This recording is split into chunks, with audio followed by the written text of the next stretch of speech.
Good afternoon to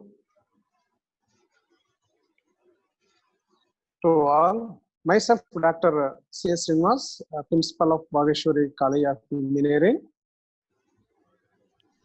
I welcome today's keynote speaker, Dr. Jaydev Gyanis, and all participants to FDP on deep dive into emerging technologies like cloud, artificial intelligence, machine learning, and data analysis. The program starts from today, that is 22nd, and the extent it will continue up to 26th June. I hope all the participants are safe, staying home.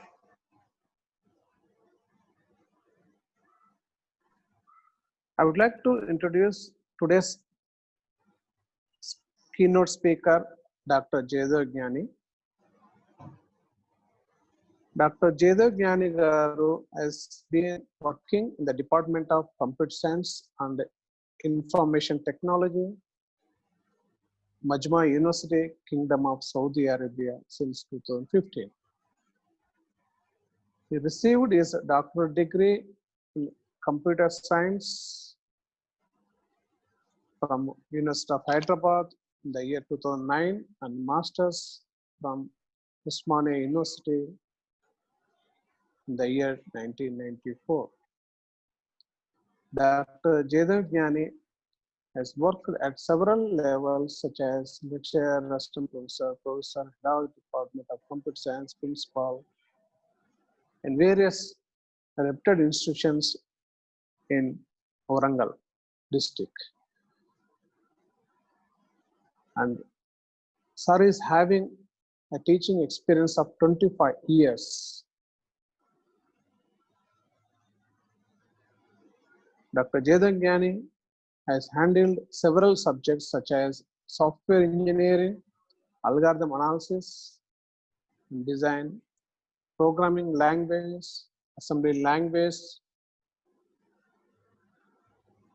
software architectures, low-level design of software, design patterns, artificial intelligence. Sir has guided 4 PhD scholars, in the present guiding 10 scholars, PhD scholars in JNT Hyderabad, JNT Kakinada, Rayalaseema University, and other reputed universities in India.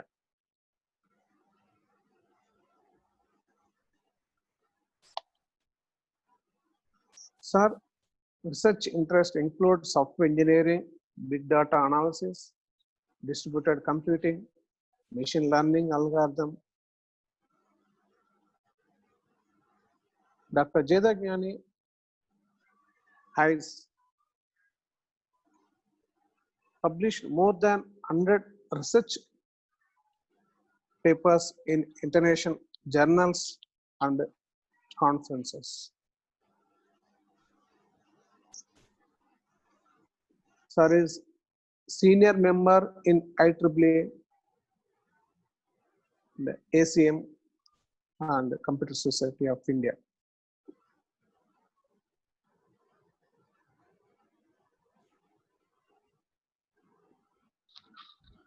Sir is certified by IBM DB2 9.7, IBM Rational Application Developer for the WebSphere 6.4. Dr. Jaydev Gyani has delivered guest lectures at JNT Hyderabad, Osmania University, and other prominent universities in India. Sir has published research papers at international conferences, Germany, Malaysia, and Nepal, with the grants of UGC.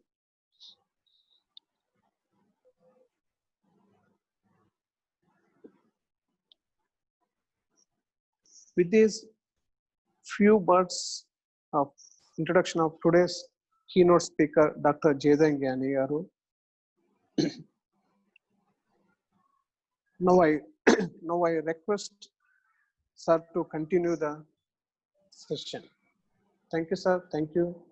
Thank you for sparing your valuable time for today's FDP program on deep dive into emerging technologies like cloud, AI, ML, and data analysis. Thank you, sir. Thank you very much, sir.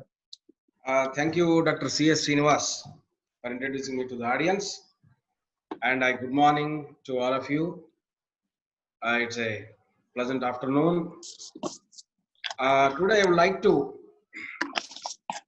introduce some of the areas which are promising areas now in artificial intelligence and machine learning combinedly together. I'm trying to focus on some of the areas, not too deep, but lightly I would like to focus on these areas. So we try to see this one. Status of artificial intelligence and machine learning research. Let us see, this is the graph. It's called as a hype cycle, which you are trying to see on the screen is called Gartner hype cycle. You call it as Gartner's hype cycle for artificial intelligence 2019. If you look at this cycle now, it is showing the different fields which are related to the artificial intelligence. Now Gartner hype cycle is happen to be one of the interesting curves which are followed by many different technologies. So you have a Gartner hype cycle for different, not only for technology, you have management and many other things. The idea of this hype cycle is divided into, partitioned into 5 stages. This is the first one, innovation trigger stage. Second one is, peak of inflated expectations, where you have this peak here. So innovation trigger is the beginning here. And trough of disillusionment, where you come down here. I will tell you each stage one by one, then we can correlate with these particular stages, where whatever the field you are working now, it will be there. As from the cycle you can see. And then you have slope of enlightenment. You can see here slope of enlightenment. Finally, plateau of productivity. This is what are the 5 stages you have for every technology or research area or whatever you take.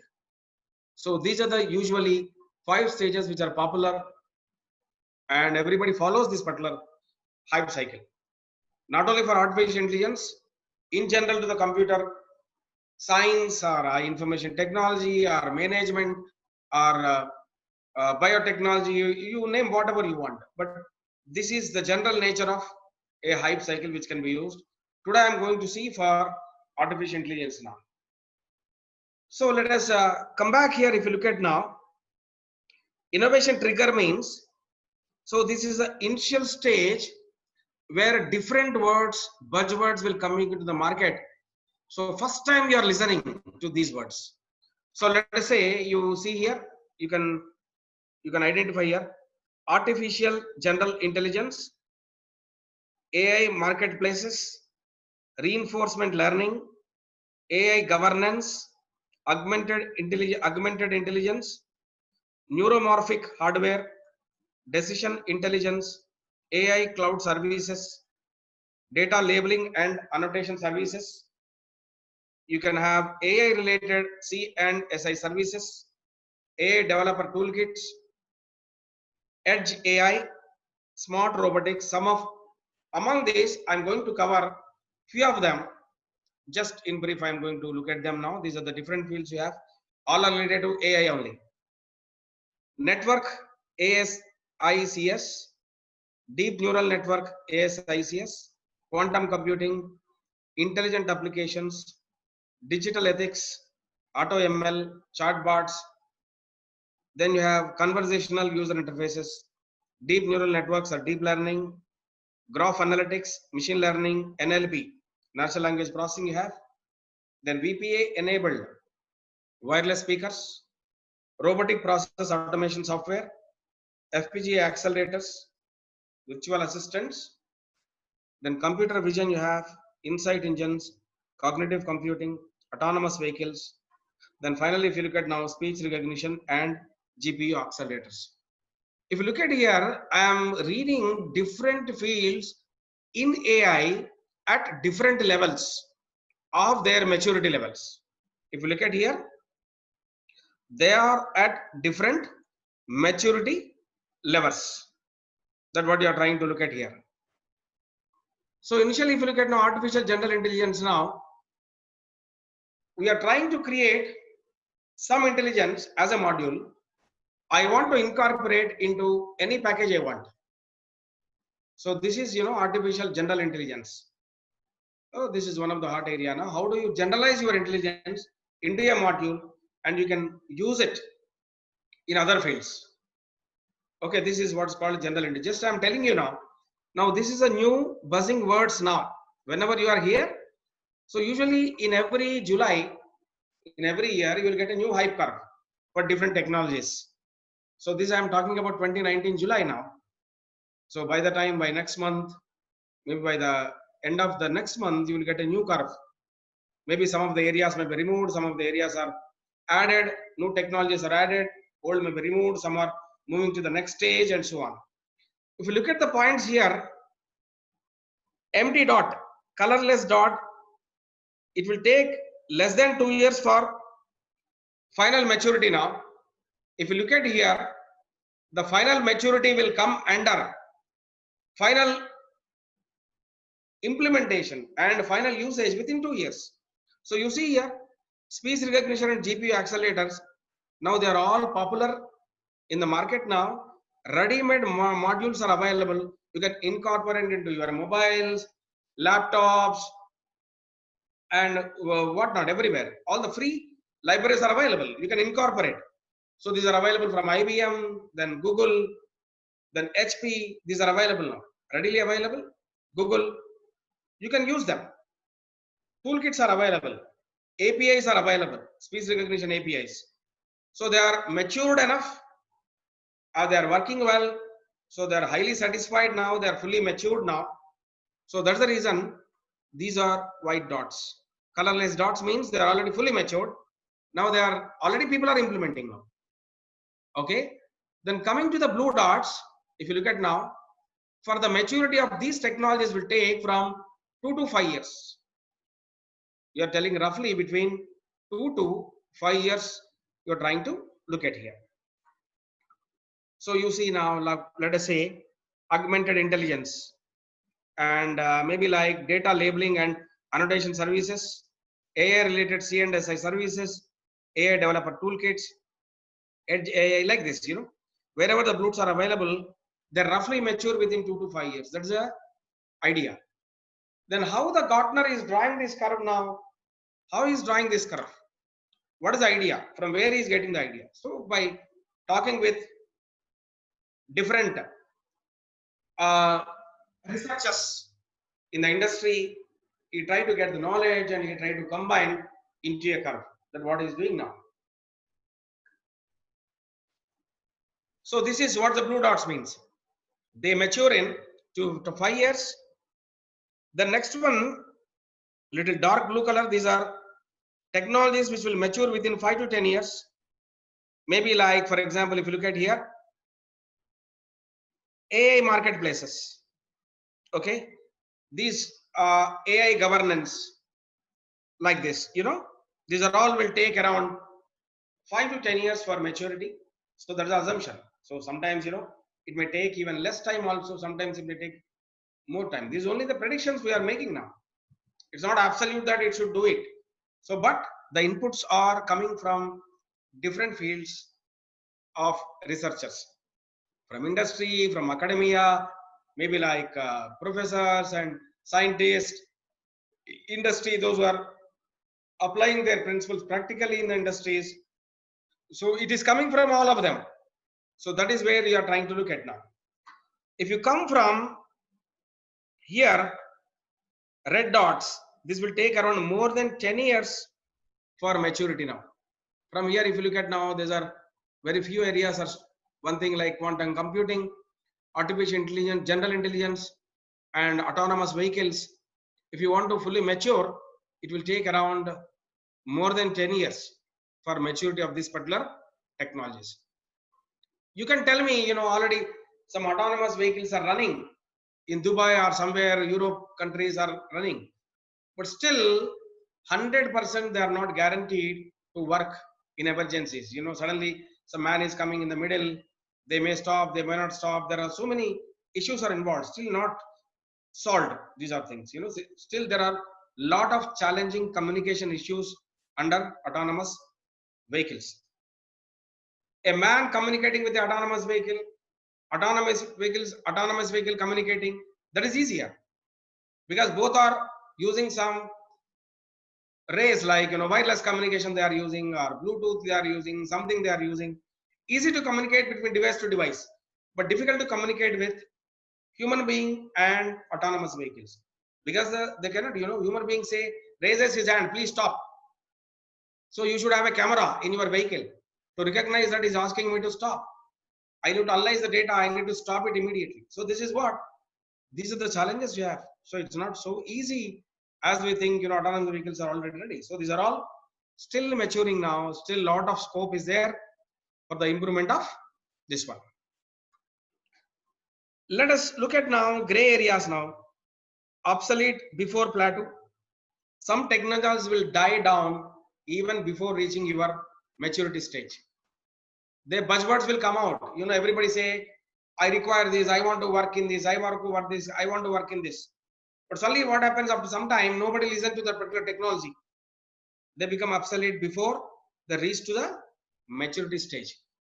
So this is what is hype cycle. So whenever you want to do some research in any area, need not be like artificial intelligence or anything, just try to go through this Gartner hyper cycle before going to any area, maybe like a software engineering or maybe any other area. You can go to these curves. If anything is available, you are fortunate. Almost your work of survey will be done by your Gartner hype cycle. You will be knowing where you are, what area you are working. If you are in the innovation stage, just buzzing words, you are fortunate that your papers will be published immediately in the market by the journals, because it's a hot word. So for example, if you look at now COVID-19, anybody who would like to have some data and they would like to publish some data, immediately the paper will be published. But same data if you have, and if you want to publish the data after 2 years, nobody will publish your data unless it is very concrete and so many things you have, so much data you have, then only you can realize for that. So that is what you need to understand. So at what stage you are presently in your working, in your research area, that you need to understand. Okay. So just let us see now, let us move forward.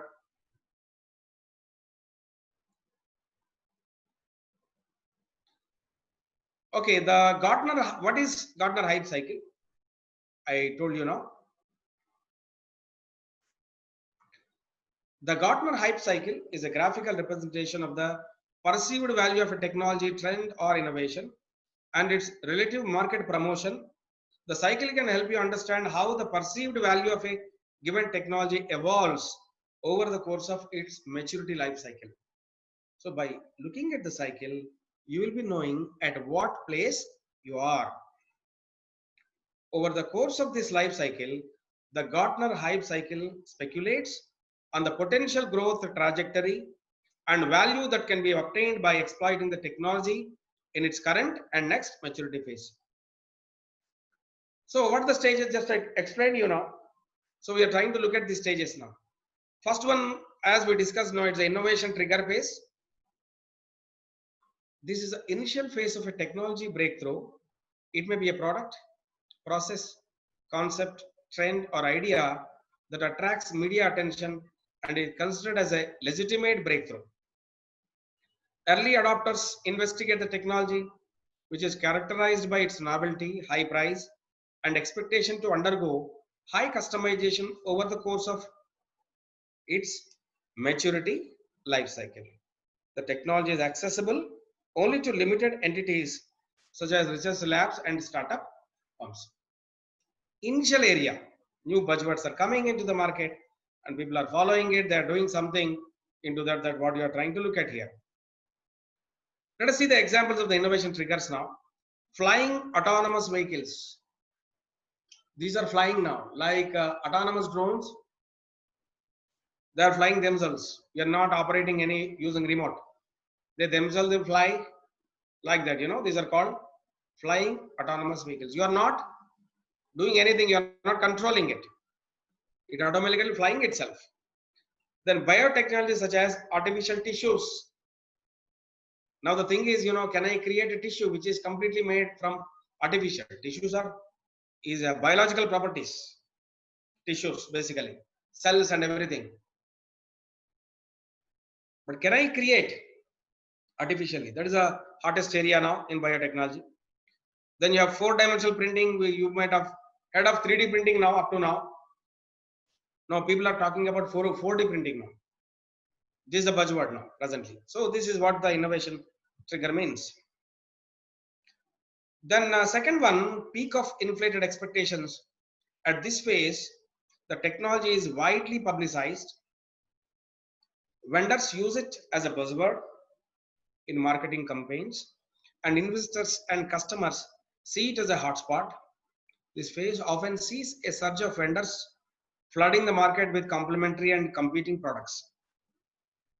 Now, this is people are having a lot of expectations on these technologies. So many companies are working on these. They are producing the products on these and everything. A lot of people are working in these areas.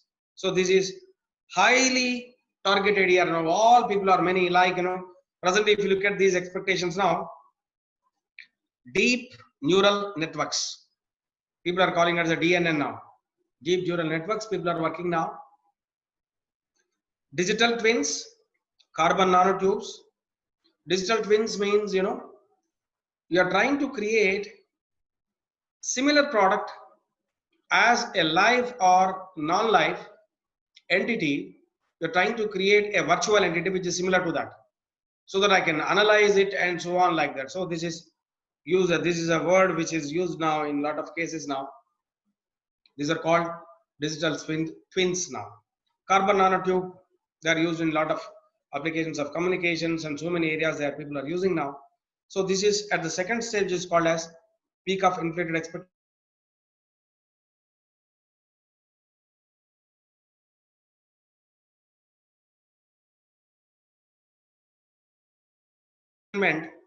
Now this is where you have disappointment now. I thought that it will work, but it's not working.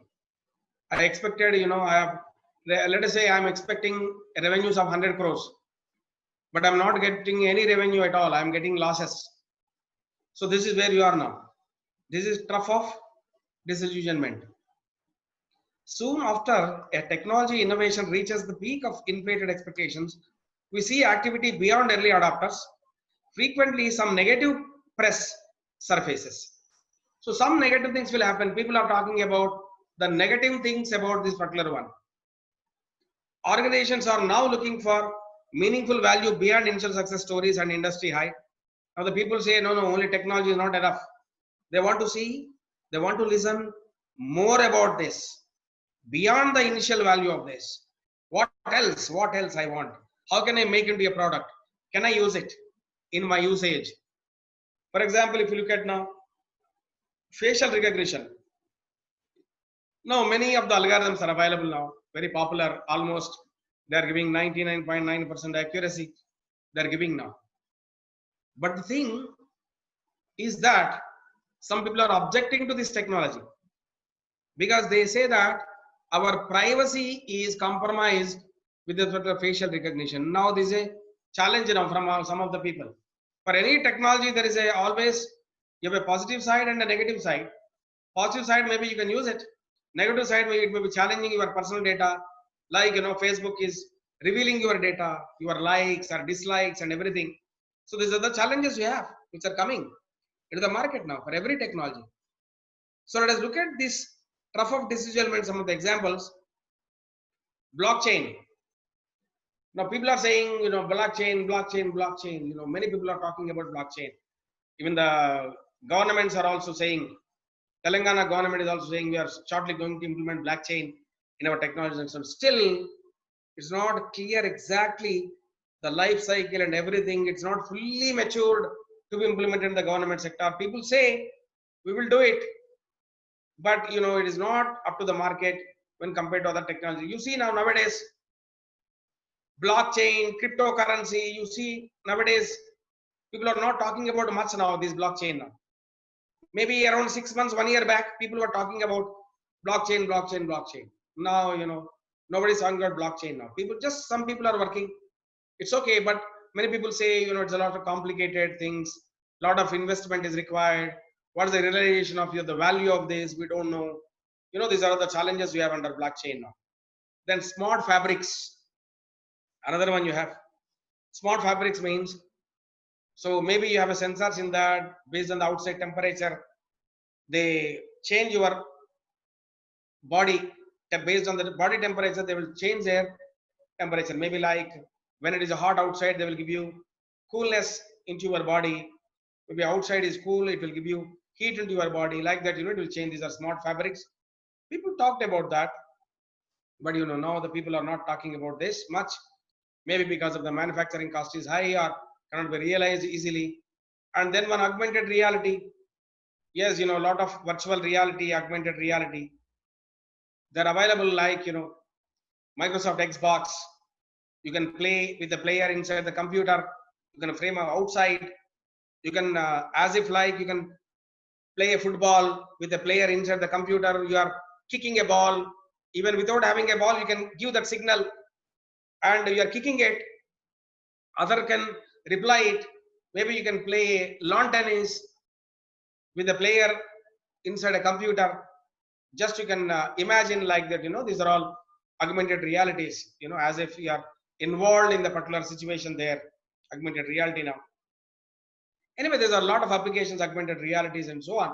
But people say still it's not matured enough, people not looking at the full value of this augmented reality. It requires a lot of equipment is required, a lot of realizations required. People still not feel it's so good. Then also you have computer vision. Lot of computer vision applications are available. For example, if you look at the mobiles now, Samsung mobiles, you have an application called as Bixby. It's a computer vision application. You point somewhere using your camera, it will tell you where you are, what type of it is. Maybe like, if you point to a specific object, it will tell you it's a bottle, or it will tell you it's a floor, it will be a room, it's a tree, like that it will tell you. That's called, Bixby application. But still it's not matured.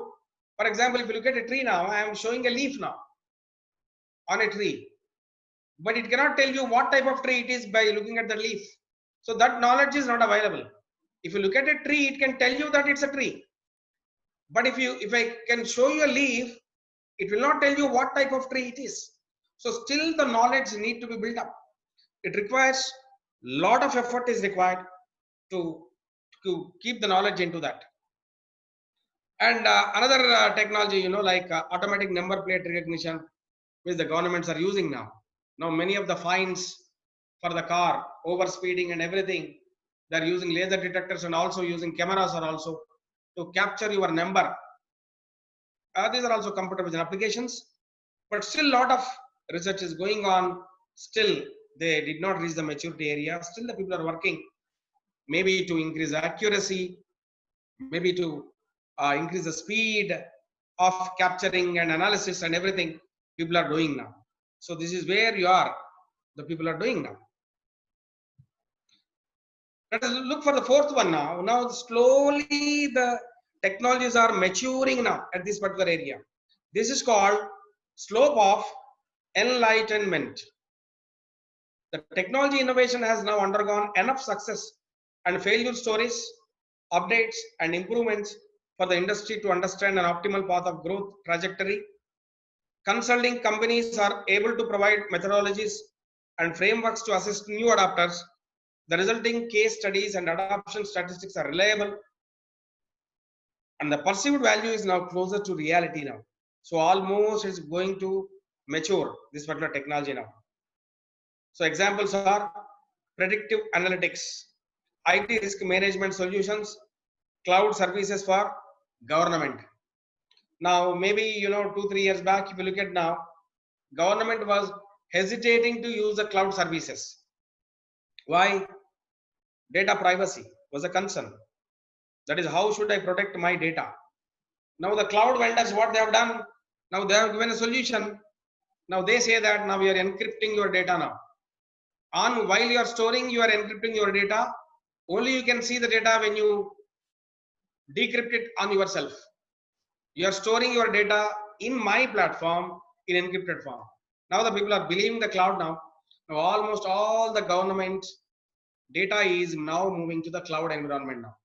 Anyway, so the governments have their own data centers. For example, in India, if you look at now, all the data centers are maintained by NIC, National Informatics Center.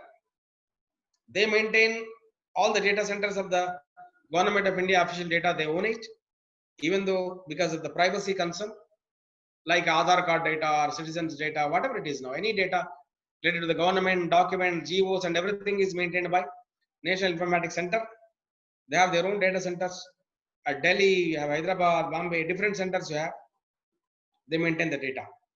But still, sometimes, they are employing even outside clouds also sometimes when the traffic is peak and they would like to use outside technologies, cloud technology, they want to use Amazon or Google Web Service, IBM Web Service, like that they are using now. Still, it's possible.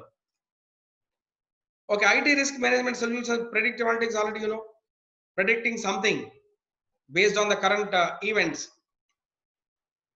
For many of them, in 90% of the areas, it will work. For example, for COVID, if you look at now, especially the COVID data now, I want to predict how many cases may come tomorrow based on my previous data. Can I predict really tomorrow's number of cases? No, practically no. So this is a challenge now because the infection depends on several things. How a deceased person is contacting other people. Suppose a deceased person is going to a 100-member group, then he is infecting 100 at a time. He is infecting. You see, suppose an infected person is traveling in an airplane with 200 people, is infecting all the 200 people. Suppose he is not traveling, he may not infect those 200 people. So this we cannot predict now. So that is the reason people are going wrong with these particular cases. Now, yesterday I have seen a report saying that by the end of the July, maybe by July, maybe in the middle of the July or July 10th, you may have 6 lakhs cases in India.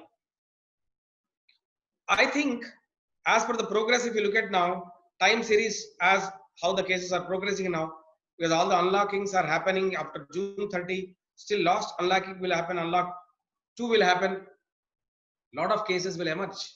It becomes exponentially very huge. 6 lakhs is nothing. It may reach 10 lakhs or 15 lakhs. Maybe by July 15th or July 20th, you may reach 15 lakhs. You remember, because everybody is listening to the session now. It may cross 10 lakhs easily by July 15th after unlock 2.0, because up to June 30, you have unlock 1.0. After June 30th, the government is going for unlock 2.0. They may open still a lot of things. So then really, if you look at now, there are a lot of things will happen and cases will exponential will increase. 10 lakhs within 15 days is nothing. Even more than beyond, you remember, all of you, all the listeners, audience today, you can listen to them. That is my prediction, what I am saying now. Because the infections will increase drastically because there is no control. We cannot predict, daily 10,000, 10,000, 10,000. No, suddenly you may get 50,000 in a single day. If you make a testing, you can find it out 50,000 cases per day. So this is what the challenge you have. Okay. Now the 5th stage is plateau of productivity. This is a phase of mainstream adoption. 30% or more of the audience. Now the people are using now, customers are using now. Media outlets and technology experts regularly publish relevant news, best practices, and insights or future updates.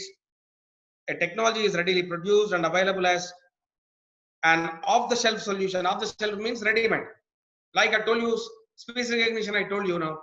Now modules are available. You can plug and you can use it in your software. You can develop an app, Android app or iPhone app or anything, and these modules are available. You can include them directly. APIs are available, readily available. You can use them. This is called off-the-shelf solution. A growing community builds around the technology and an ecosystem of relevant products and services emerges. Now, your speech recognition you see now. Best example is Alexa, Google Assistant on the phone. Alexa is very popular. Everybody is using now. Amazon Alexa Echo and the different Echo Dot products, you give an instruction, it understands the speech of everybody, not only the trained one, whether a male or female or a kid or anybody. Now the technology is mature now. It is recognizing the commands from everyone. Let us see some of the examples now. Cloud Office suites. You see, Office is no more installable on your system now. You can access it from the cloud. You can use it directly. Then you have GPU acceleration. These also a lot of processors are available. These are all graphical processing units. These are used basically for gaming. All the gaming laptops or PCs are available with GPU now. Very high speed processors are available. Maybe these are more than 1,000 times faster than your CPUs. Even if you like Pentium Xeon are also, it is more than faster than your general Xeon processor. I told you already speech recognition. Already these are the matured areas already you have reached now. So let us see how the new technologies which are added in 2019 now.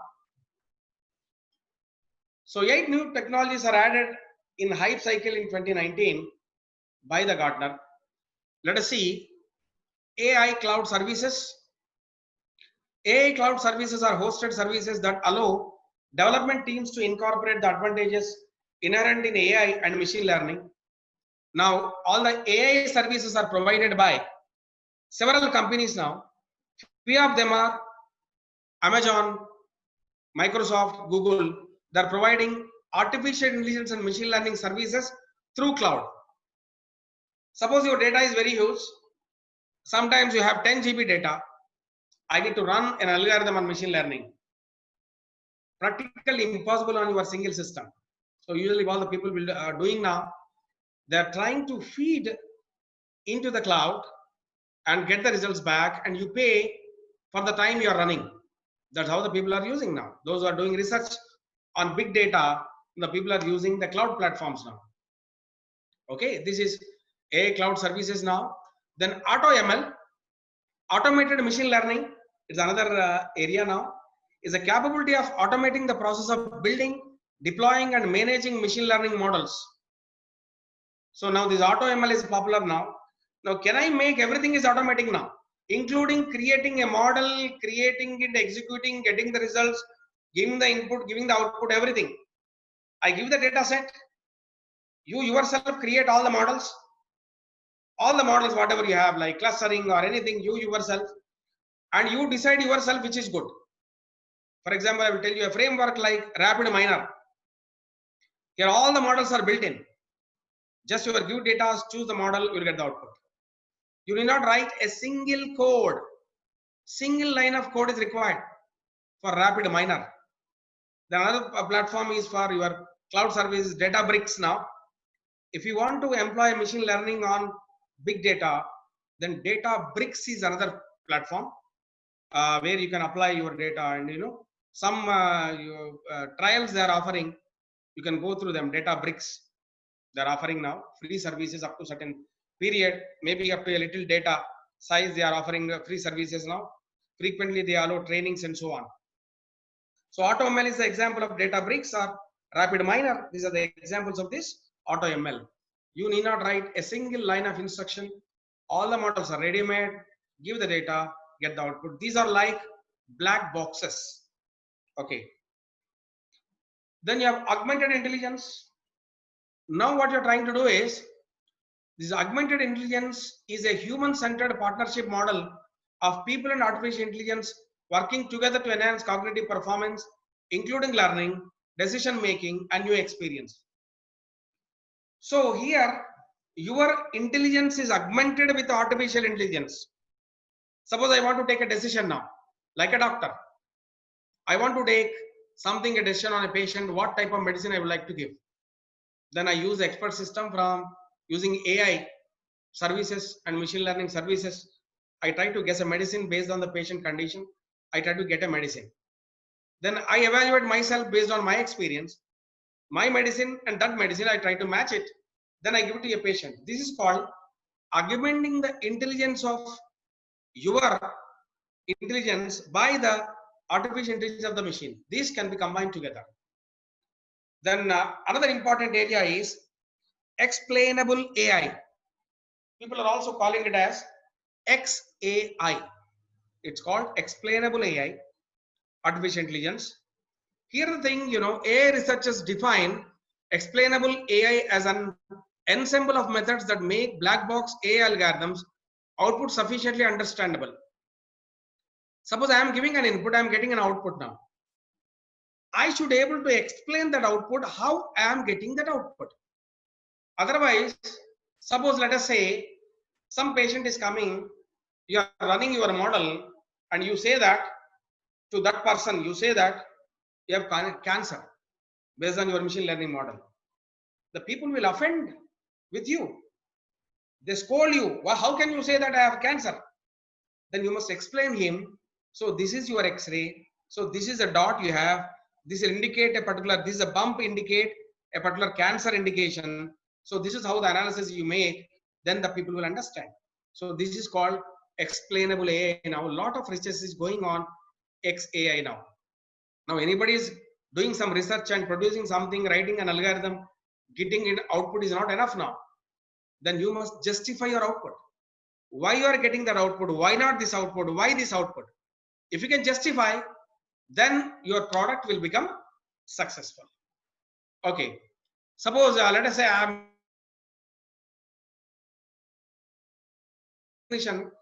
I say sometimes play some sometimes I say now play some Sai Bhajan. But sometimes it will understand in a different way and it plays some different song rather than what I expected. So it is because of the gap between your understanding and your system understanding. Same word, your interpretation is different, system interpretation is different. So this is how your explainable AI come into picture. Any output which is coming out of your product must be justified with your reasoning. So this is a lot of implications you have otherwise. It is suppose you are giving a scholarship based on your AI product now. Somebody is denied scholarship or pension, let us say now. Why it is denied, you must explain them. This is the reason we are rejecting your pension. There should be a valid reason. You must analyze it, give a report that. Then only you will understand. Otherwise, randomly you select some of them and you give some of the people you are giving pension, some of them you are not giving pension. These are a lot of repercussions. The system will not be successful. So now that's the reason explainable AI is gaining a lot of importance now because of this reason. Then you have Edge AI. Edge AI refers to the use of AI techniques embedded in Internet of Things, endpoints, gateways, and edge devices in applications ranging from autonomous vehicles to streaming analytics. Edge AI means you are trying to implement your AI into devices like Alexa is an example. Google Assistant is an example. This is what you are trying to do now. Then another area which you are trying to focusing is reinforcement learning. Reinforcement learning has a primary potential for gaming and other areas and has a potential to lead to significant breakthroughs in robotics, vehicle routing, logistics, and other industrial control scenarios. Reinforcement learning is an approach to machine learning that is inspired by behaviorist psychology. It is similar to how a child learns to perform a new task. Reinforcement learning contrasts with other machine learning approaches in that the algorithm is not explicitly told how to perform a task, but works through the problem on its own. So usually in machine learning, you have supervised learning Unsupervised learning. Supervised means you know the data, you have a label for every record. That means if this is the input, this is the output I have to give. That is supervised. Then I can predict whatever, if a new input is given, I can predict based on my learning experience. Unsupervised means, I don't have anything about my data, I don't have any knowledge. Then what you do is you can cluster it, or you can classify them as a good or bad, or based on some properties and so on. You can make some patterns out of them based on your analysis and so on. This is what you're trying to do it. Third type of learning is reinforcement learning, where you are giving your algorithm sufficient knowledge so that it can behave itself in a new environment. Suppose something new suddenly happening, it can respond to that situation even previously the data is not given to it. That is called reinforcement learning. Now this is a lot of research is going on reinforcement learning. Then another one, let us look for quantum computing. This is regarding the speed of computations. Quantum computing has the potential to make significant contributions to the areas of systems optimization, machine learning, cryptography, drug discovery, and organic chemistry. Although outside the planning horizon of most enterprises, quantum computing could have strategic impacts in key business or operations. AI market, this is, quantum computing especially useful for improving your speed of computing. Not realized, but Google claimed that they have created a quantum computer now. So far, they have developed a prototype in quantum computing, but still not marketed now, finalized, but still they are testing now. But they promised that already, they claimed that they have developed a quantum computing system. Okay, that's what they claim now. Then you have AI marketplaces. Gartner defines an AI marketplace as an easily accessible place supported by a technical infrastructure that facilitates the publication, consumption, and billing of reusable algorithms.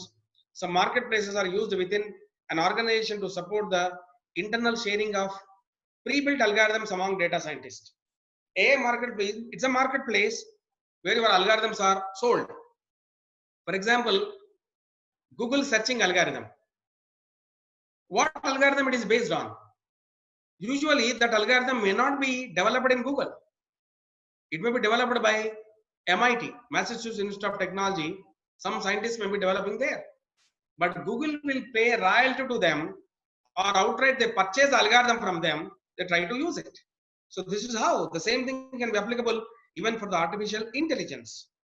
So you have some marketplace where you can sell your algorithm, sell your products, sell your processes, sell your functions, like a speech recognition I told you. Now those APIs are available now at free of cost. Maybe some products you can automate it, so you can sell them. Okay, like this is called AI marketplace. These are the areas which are added by Gartner in 2019. Let us see some of the applications. All of you know these applications, but I discuss briefly.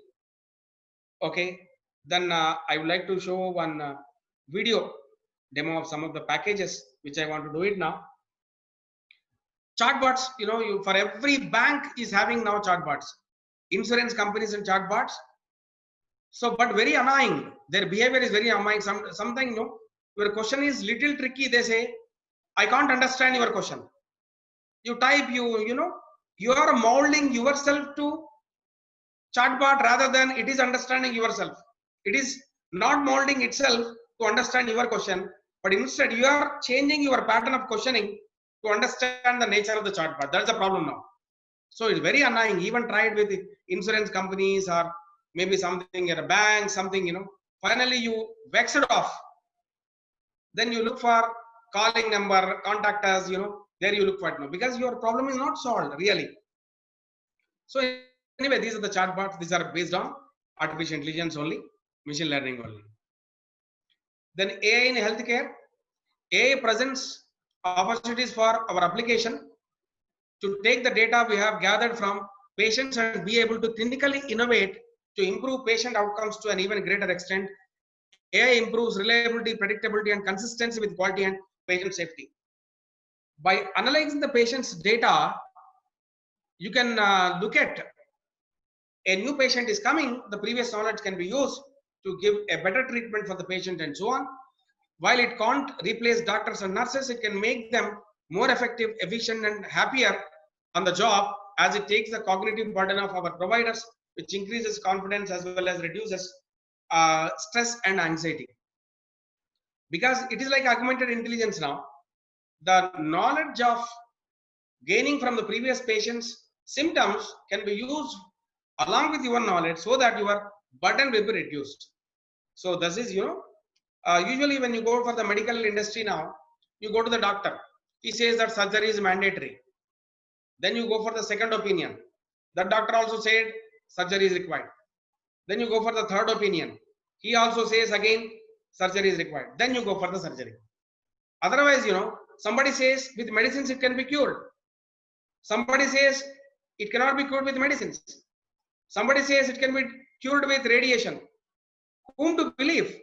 Because everybody's knowledge is different. Can I have a system where just my knowledge, doctor's knowledge, one doctor's knowledge and machine intelligence is enough to take a decision? That is where your AI in healthcare is useful now. Then artificial intelligence in logistics and supply chain. Now you see, previously to order a product, to get it delivered to you, it was taking around 5 days or 1 week or 10 days. Now because of market intelligence now, artificial intelligence now people which is mostly moving in the market, now the Amazon is keeping a storage in the particular location now. Now Amazon is having a small storage place in every district now, in entire India, small place to store the Amazon place for storage of its components and so on. Whenever that is ordered, immediately delivered tomorrow, next day. That's the reason in Prime account, if you order it now, you will get a delivery next day. How is it possible if the product is not available with you? So the guests which are mostly moving now in the market, they keep some inventory with them, so immediately they can deliver. So now the delivery is between not even hours, just overnight. Today you order, tomorrow morning it will be delivered to you. This is because of AI. Then intelligent cyber security. Then you have although AI is considered to be used in cyber security and cannot always effectively address all issues, it works successfully in data protection. AI allows companies to detect vulnerabilities or anomalous user behavior in such business application as ERP or financial systems.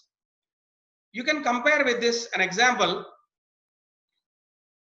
like like airport now, protected airport. When you are in the way to the airport, security system has enough time to analyze your identity. You are examined by cameras, and in case of any signs of danger, you are intercepted. Intercepted means you will be caught immediately. Police will come. For example, you are removing a gun from your pocket. They detect the device. It is something different.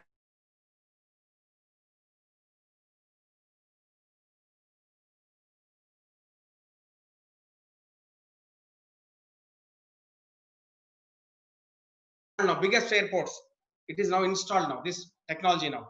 Any weapon they will detect, like a knife or weapon, they will detect immediately, alarm is raised. So this is an example I am telling you now. So then you have artificial intelligence in e-commerce. That is guessing the customer choice. Suppose you are taking a mobile now, some price you are looking at now. Let us say I am looking at a phone of price 20,000 now. Then it will show you all the products, all mobiles which are in the range of 20,000 to you, so that you can choose the better one. Sometimes you may not be knowing the mobile brand at all, but based on your machine learning and modeling, it can suggest you some products. You can choose a better product based on your market intelligence or e-commerce intelligence. Then human resource management.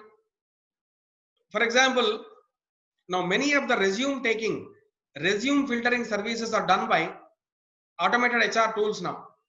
No more manual checking of your biodata and so on. Now that's the reason when you are creating a CV now, your CV is, the keywords are very, very crucial in picking up your CV. Suppose you have international universities, if you look at now, several thousands of applications are coming every day to them. How do they filter? for the industries, for the companies. Now they are employing these automated HR tools now.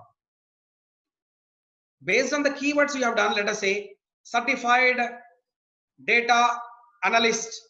They keep the certified keyword. They see the data analyst. They are looking for the data analyst job. Software engineer, certified software engineer, like that, They look at the keyword, they pick your CV among all of them. So that is now this is already automated now. So many of them, the people are already using now this artificial intelligence in HR now. Then AI discovered molecules. This is another application is AI is identifying a drug without the trials, clinical trials. You are identifying a new molecule, whether it's useful or not for a patient for a particular disease. Okay, this is how discovering new molecules, even for the COVID-19 also, people are using, they are not creating one, but what they are trying to do is repurposing the drugs. Means they are trying to analyzing the existing molecules, like the medicines, using artificial intelligence. They are trying to analyze with this particular COVID pattern now. Can they interact with this particular DNA? Can they destroy this particular or not based on these molecules? They are trying to analyze based on the previous data they are trying to analyze now.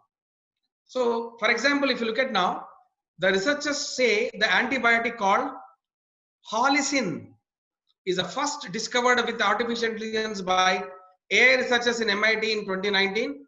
It is completely created antibiotic without any biological research. Completely from artificial intelligence it is created.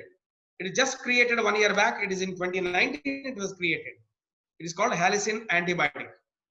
The same thing, now they have analyzed millions of molecules, and without touching that, it created this particular molecule on their own. Then another area is, Tiny AI. Now, can I transfer my artificial intelligence knowledge to the small devices like mobiles or wristbands? Can I do it now? If I can do it, this is called Tiny AI now. Now, presently, Google, IBM, Apple, Amazon are already leaders with this particular technology now. Like Alexa, you have a wristband from Apple, wristband from Samsung. These are all the examples from Tiny AI now. They have a sensor. They try to analyze your biosensors. They have incorporated into that. They try to identify what is the type of you have. Okay, some sensing indicators from your body they will try to take now. iPhone watch, Apple watch, sometimes it can protect for you from heart attack also. You have some biosensor, it can, based on your pressure in your body, it can sense it and it will alert you. This is what is, Tiny AI. That's the power of your Tiny AI. Can you transform your AI into your device? It's called Tiny AI. Now let's come back to now the programming part now. I'm not doing any programming, just I'm telling you. Usually Python is preferable for machine learning and artificial intelligence.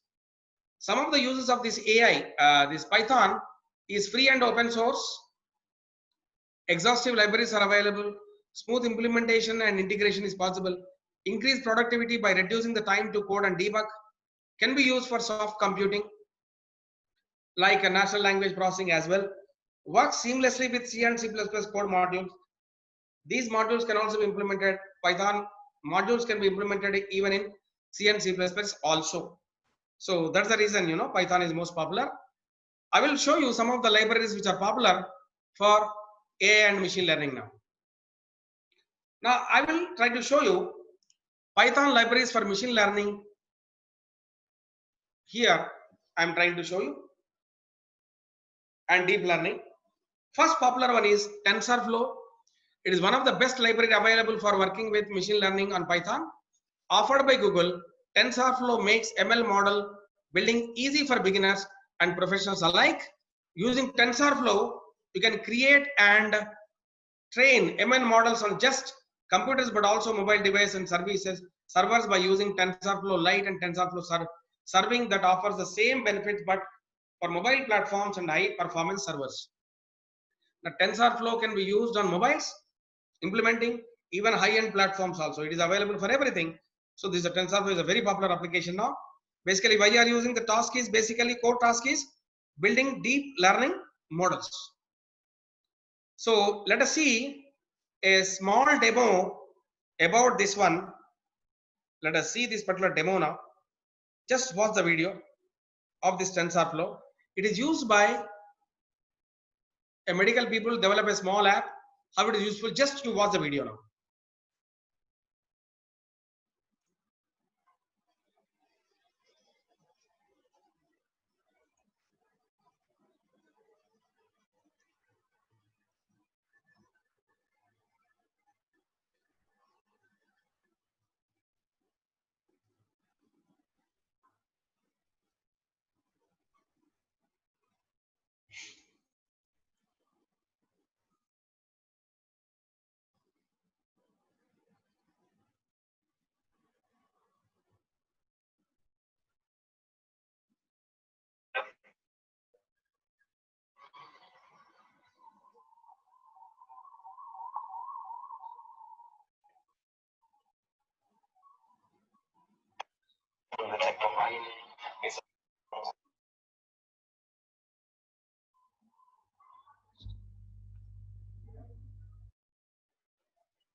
Okay, that was the demo of TensorFlow.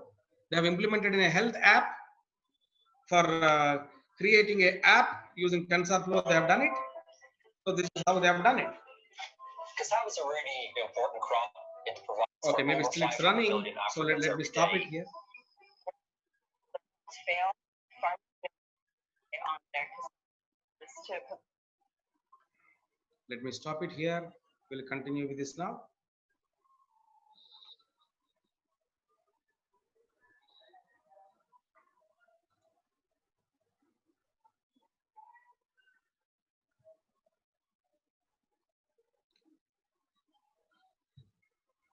Another package is called Keras. is one of the most popular and open source neural network libraries for Python. Keras is deep learning API written in Python, running on top of the machine learning platform TensorFlow. So Keras runs on TensorFlow. So first you have to install TensorFlow, then you have to install Keras. It was developed with a focus on enabling fast experimentation, being able to go from idea to results as fast as possible as key to doing good research. So you see now you have got an idea, then deep learning framework you implement using Keras, you experiment it, and the infrastructure is available, get the results, you can visualize the data, visualize the output using TensorFlow or TensorBoard. Then again, you can revise the idea, you can do it now. It's very fast to implement. So then another popular framework is called PyTorch. It is developed by Facebook. It is having a lot of machine learning algorithms. CoreTask is developing and training deep learning models. Torch vision object detection, fine-tuning. Example, if you look at now, suppose you have an image. If you look at now, 3 people are there here. First, every object I can keep a different color of the spectrum I can create. That is possible using this PyTorch module. Usually, when you look at general machine learning algorithms of computer vision and so on, every object will have uniform color, like gray modeling. If you look at now, black background we have and white foreground we have. That's what usually you have.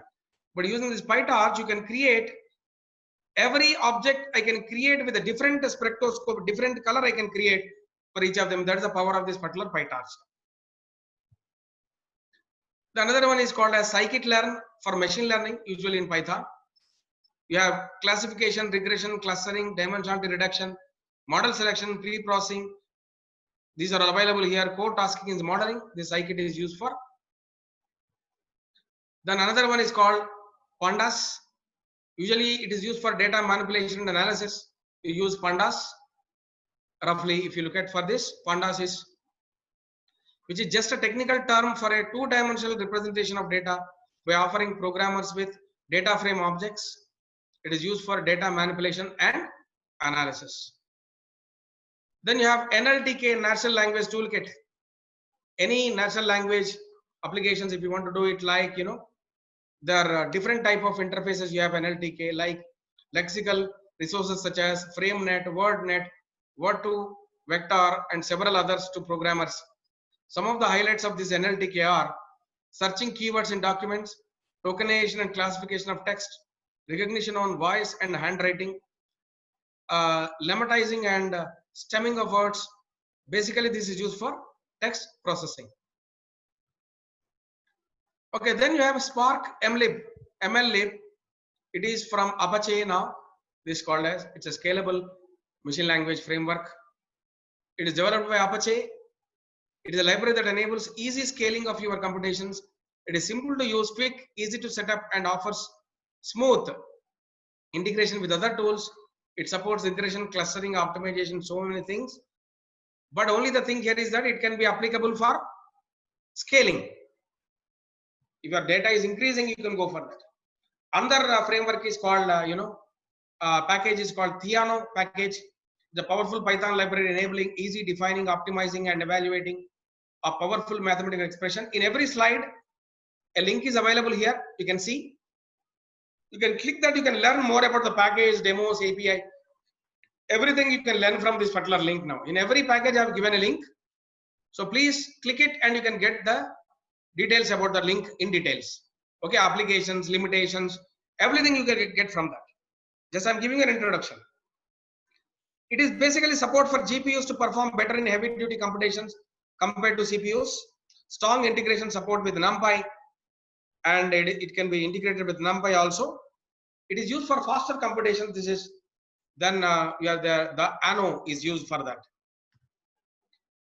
Then another popular package is called MXNet. MXNet is available for several languages including C++, Perl, Julia, R, Scala, Go, and a few more languages also. So this MXNet package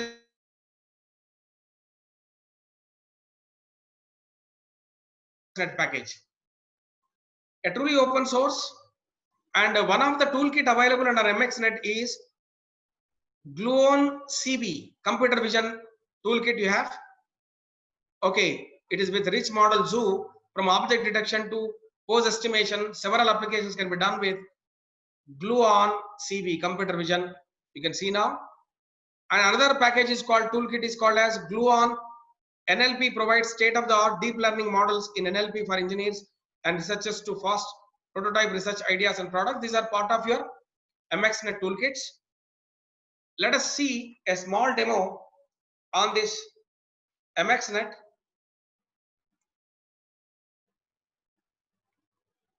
I think it will work. Let us see now.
Yeah, that was a demo of Gluon computer vision package in MXNet. And the last package we are going with NumPy. So NumPy is like a mathematical one. You can use for support mathematical and logical operations, shape manipulation, sorting and selecting capability. These are the things which are done by NumPy. So in every slide, I have given a link for all the packages. Just you can go them, you can practice them. So this is what I wanted to convey today. I hope you got something from the session. It is useful for you. Now I will take 1 or 2 questions. Yes, sir. Thank you very much, sir. Thank you very much for your excellent and very information keynote session for this 5 days FDP. Now, with your permission, I would like to take some 3 to 4 questions, quick questions from participants. Yes. Yeah, participants, if anybody want to ask the questions, please raise your hands. Then Already I will. some people have raised their hand. Please look Yeah, at their sir. question. Yeah. They can use the chat box also, Siras. Yes, sir. They can talk Participant. directly. You can on the audio. They can directly ask the question also. Yes, yes. Yes, Muhammad Salman. Muhammad Salman. Muhammad Salman, you can ask the question to the speaker directly.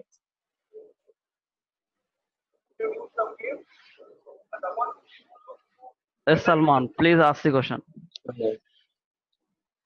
Siraj, sometimes the voice may not be have clarity. Please let them chat. Okay, sir. Participants, if you have any queries, you can also parallelly post the questions in chat box. Sir will able to answer it.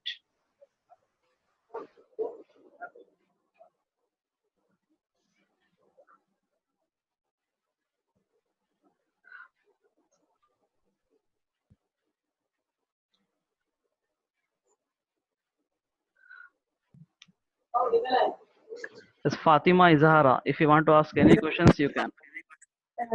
In fact, hi everyone, and I think it's I'm really very pleased to participate in such webinar. In fact, I have no questions so far. I just would like to thank you so much to let me be part of it, especially that I am from Morocco, you know, far away from India.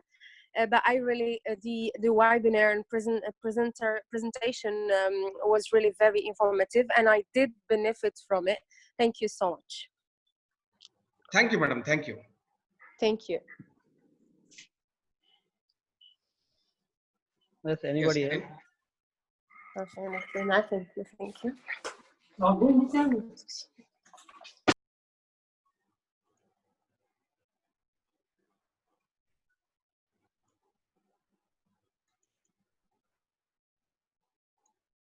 Any other question, please?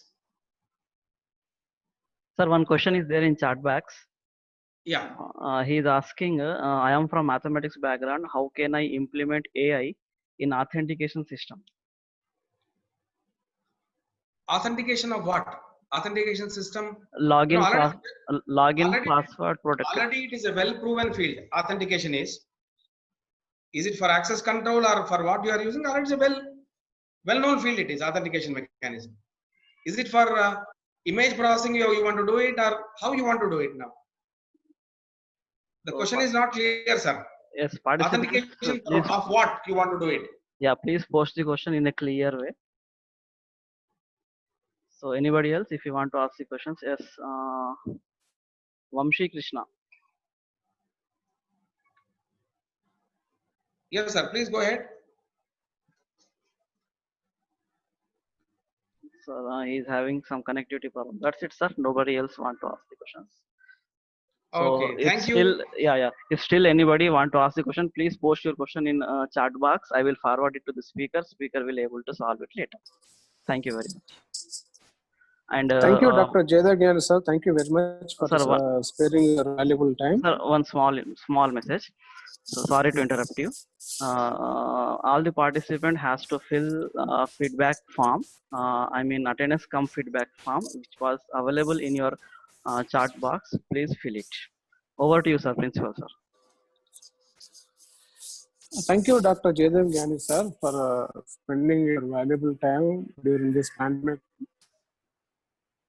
Really, it was well, and all participants were very happy, and you have taken live examples. It's more relevant. We could able to understand what is AI, what is ML, and deep dive, and the relevant examples also you are given, and the videos are very amazing with the live examples. Thank you, sir. Thank you very much for your keynote address in the 5 days FDP program. Thank you very much, sir. Yeah, sir, you send the PPT to all the participants so that they can get benefit of this PPT. All the links are available there, so you can click the links and you can learn furthermore from the PPTs. Thank you, one and all, and Dr. C.S. Srinivas for giving the opportunity, and all the participants from different places, and even somebody from outside India also. It's very thank you all of you for participating in the particular presentation. Thank you, one and all.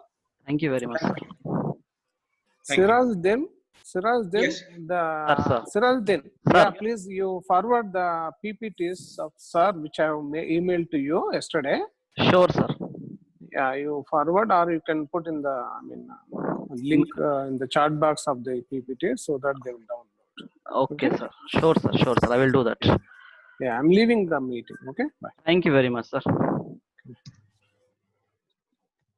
Thank you, sir. Okay, I'm leaving, Sirajuddin. Thank you very much, Anand. sir. Thank you very much, sir. Thank you. So participants, it is requested to fill that attendance form, attendance cum feedback form. It is only available for 15 minutes. M. Srikanth sir, could you post it again? Yes, sir.